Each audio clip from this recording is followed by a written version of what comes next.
ആദ്യത്തെ വീഡിയോ ആണ്. ഇന്ന് കാണിക്കുന്നത് വൃക്ഷങ്ങളെക്കുറിച്ചാണ്. ഞങ്ങളുടെ വീട്ടിലുള്ള വൃക്ഷങ്ങളെക്കുറിച്ചാണ് ഞാൻ പറയുന്നത്.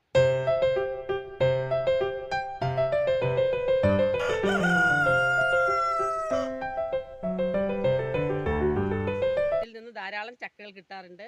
ഞങ്ങളത് പഴങ്ങളായും പച്ചയായും പഴങ്ങളായും ഉപയോഗിക്കാറുണ്ട്. ഒന്നും വേസ്റ്റ് ആക്കാറില്ല.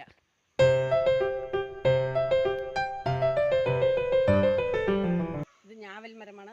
നാവൽ എന്നും പറയും. ഇതിൽ നിന്ന് ഞങ്ങൾക്ക് ധാരാളം ഫലങ്ങൾ കിട്ടാറുണ്ട്. ഞങ്ങൾ ജ്യൂസ്, വൈൻ എല്ലാം ഉണ്ടാക്കും. ഇത് കായ്ക്കുന്നത് ഏപ്രിൽ മെയ് മാസങ്ങളിലാണ്.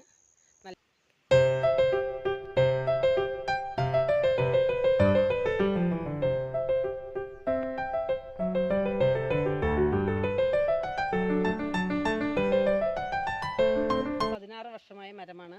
ഇതിൽ നിന്ന് 4 വർഷം തുടങ്ങി വെച്ച് 4 വർഷം കഴിഞ്ഞ നല്ല വിധം കായ് കിട്ടുന്നുണ്ട്. എല്ലാ വർഷവും 2-3 ഉപ്പ് കായ്ക്കും. കുടംപുളി, ഇത് കുടംപുളിയാണ്. ഈ കുടംപുളിയിൽ നിന്നും ഞങ്ങൾക്ക് വീട്ടിലേക്ക് ആവശ്യമുള്ള കുടംപുളി കിട്ടുന്നുണ്ട്. ഇത് മൂവാണ്ടൻ മാവാണ്. ഇതിലെല്ലാം ഇപ്പോഴും മാങ്ങ കിട്ടാറുണ്ട്. ഇതുപോലുള്ള 10ഓളം മാവുകളുണ്ട്. അതും ഇത് പട്ടമരമാണ്. പട്ടമരം എന്നും ഇലവങ്കം എന്നും പറയും. ഇത് കറി മസാലയിലെ ഒരു പ്രധാന ചേരുവയാണ്. ആയുർവേദ മരുന്നുകളിലും ഇലവങ്കം ഒരു പ്രധാന ചേരുവയാണ്.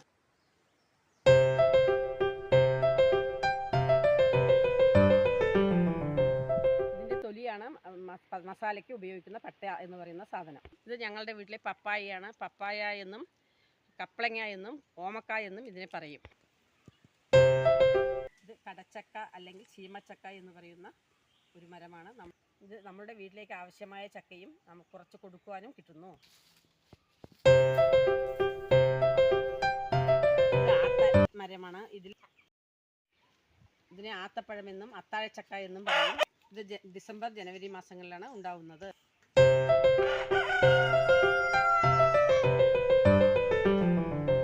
ഞങ്ങൾ പാഷൻ ഫ്രൂട്ടും കൃഷി ചെയ്യുന്നുണ്ട്. ഇതുകൊണ്ട് ജ്യൂസ്, ജാം എല്ലാം ഉണ്ടാക്കാറുണ്ട്.